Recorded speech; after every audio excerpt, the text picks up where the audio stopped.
क्या किस्मत वाकई हमारे जीवन की दिशा तय करती है या हमारे कर्म ही असली भाग्य निर्माता हैं? नमस्कार दोस्तों, स्वागत है आपका वैदिक वचन चैनल पर, जहां हर कहानी आपको सोचने पर मजबूर कर देती है। आज हम एक ऐसी प्रेरणादायक कहानी लेकर आए हैं जो बताएगी कि भाग्य का लिखा अगर बदलना है तो कर्म की कलम से ही बदलेगा। तो चलिए शुरू करते हैं एक ऐसे नौजवान की कहानी जो किस्मत को दोष देता रहा, लेकिन जब कर्म ने उसकी दस्तक दी तब उसकी पूरी जिंदगी बदल गई। कहानी है एक छोटे गांव सुरजनपुर की। वहां रहता था एक 22 साल का लड़का, नाम था अर्जुन। पढ़ाई में औसत, मेहनत से दूर और किस्मत को सबसे ऊपर मानने वाला। वह अक्सर कहा करता, मेरे भाग्य में नहीं लिखा कुछ बड़ा करना, इसलिए कोशिश भी क्यों करूं। गांव वाले उसे आलसी मानते थे, पर उसकी मां सावित्री हर रोज उसे समझाती, बेटा भाग्य खुद नहीं बदलता, उसे बदलना पड़ता है। मगर अर्जुन के कानों में इन बातों का कोई असर न था। सावित्री खुद खेतों में काम करती, मजदूरी करके अर्जुन की जरूरतें पूरी करती। पिता का साया बचपन में ही उठ गया था। अर्जुन को लगता था कि गरीबी उसकी किस्मत है और इससे कभी छुटकारा नहीं मिलेगा। एक दिन गांव में संत हरिदास का आगमन हुआ। उन्होंने एक प्रवचन में कहा, जैसा करोगे वैसा भरोगे, भाग्य को दोष मत दो, कर्म से संवाद करो। अर्जुन भी वहां मौजूद था और पहली बार किसी बात ने उसके दिल को छुआ। उसी रात अर्जुन ने मां से पूछा, मां क्या सच में मेरा भविष्य मेरे हाथ में है?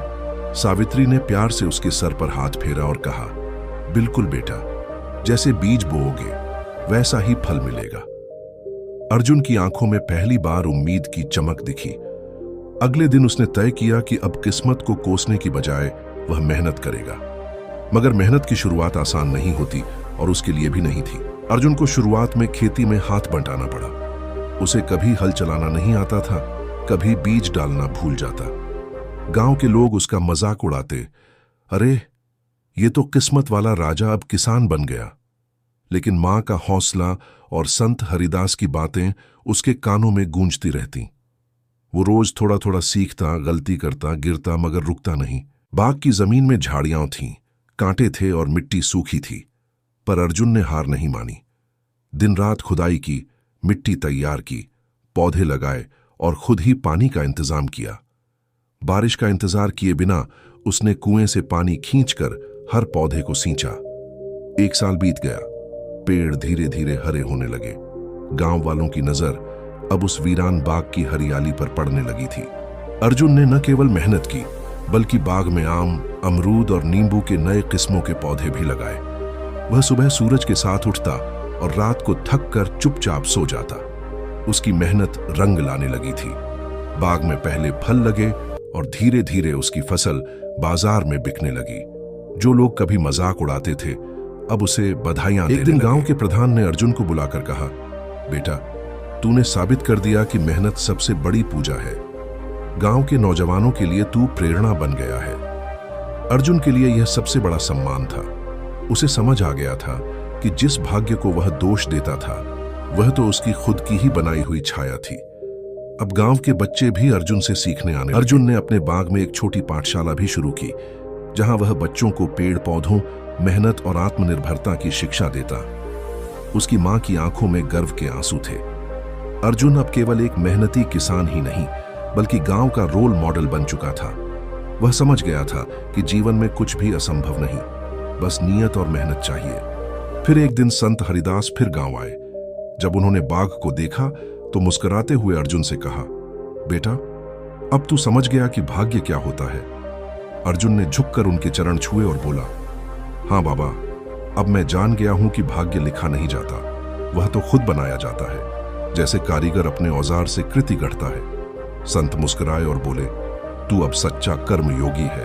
उस दिन गांव में एक सभा रखी गई, जहां अर्जुन को कर्मवीर सम्मान दिया गया। उसने मंच से कहा, दोस्तों, अगर आप भी सोचते हैं कि आपके पास कुछ नहीं है तो याद रखिए, आपके पास खुद का शरीर, समय और मेहनत की ताकत है। वही सबसे बड़ा वरदान है। अगर मैं कर सकता हूं तो आप भी कर सकते हैं। पूरा गांव तालियों से गूंज उठा। अर्जुन की कहानी धीरे धीरे आसपास के गांवों तक पहुंची। सरकारी अधिकारी आए और उन्होंने उस बाग को प्रेरणा उद्यान का नाम दे दिया। अब वहां से पढ़ाई, रोजगार और जीवन की शिक्षा मिलती थी। अर्जुन को सरकार की तरफ से सम्मान मिला और खेती में नवाचार करने पर एक पुरस्कार भी। उसकी जिंदगी जो कभी ठहरी हुई थी, अब रफ्तार पकड़ चुकी थी। इस बदलाव के पीछे केवल एक कारण था, कर्म। अर्जुन ने अपनी सोच बदली, अपनी आदतें बदलीं और खुद को बदला। उसकी मां ने हमेशा उसे यही सिखाया था कि कर्म से बड़ा कोई भगवान नहीं। अर्जुन आज भी वही साधारण कपड़े पहनता, लेकिन उसके विचार और जीवन के उद्देश्य असाधारण हो चुके थे। लोग अब उसे कर्मयोगी अर्जुन कहकर बुलाते थे। एक दिन अर्जुन अपने बाग में बैठा सोच रहा था, अगर मैंने किस्मत को दोष देना न छोड़ा होता तो शायद आज भी किसी पेड़ के नीचे बैठा उदास होता। तभी एक बच्चा दौड़ते हुए आया और बोला, भैया, आज आपने जो कहानी सुनाई उससे मैं भी अपने खेत में कुछ उगाना चाहता हूं। अर्जुन ने मुस्कुराकर उसके सिर पर हाथ रखा और कहा, यही तो असली भाग्य है। अर्जुन की कहानी एक सबक बन गई, उसके लिए भी और हर उस व्यक्ति के लिए जो किस्मत को कोसता रहता है। वह अब गांव में लोगों को छोटे व्यापार, जैविक खेती और आत्मनिर्भरता पर मार्गदर्शन देता। उसकी एक ही बात सबको याद रहती, जो भी करना है आज ही से करो। कल किस्मत सुधरेगी या नहीं पता नहीं, लेकिन आज मेहनत जरूर रंग लाएगी। वैदिक वचन चैनल पर हम यही दिखाना चाहते हैं कि कहानियां सिर्फ सुनने के लिए नहीं होती, जीने के लिए होती हैं। अर्जुन की तरह हर किसी में वह आग है, बस उसे जलाने की जरूरत है। अगर आप अपने जीवन में बदलाव लाना चाहते हैं तो शुरुआत आज, अभी, इसी पल से करें। छोटी छोटी मेहनतें ही बड़ा बदलाव लाती हैं। हर दिन एक नई शुरुआत है। आप चाहें तो कल से बेहतर आज बना सकते हैं। बस एक कदम आगे बढ़ाइए, अपने आप पर भरोसा रखिए और कर्म करते रहिए। याद रखिए, जैसी करनी वैसी भरनी, ये सिर्फ कहावत नहीं, एक सच्चाई है। अर्जुन की कहानी हम सभी को यह सिखाती है कि जब कर्म जागता है तो किस्मत को भी झुकना पड़ता है। दोस्तों, अगर आपको यह कहानी प्रेरणादायक लगी हो तो इसे अपने दोस्तों और परिवार के साथ जरूर शेयर कीजिए। शायद आपकी एक शेयर से किसी की जिंदगी बदल जाए।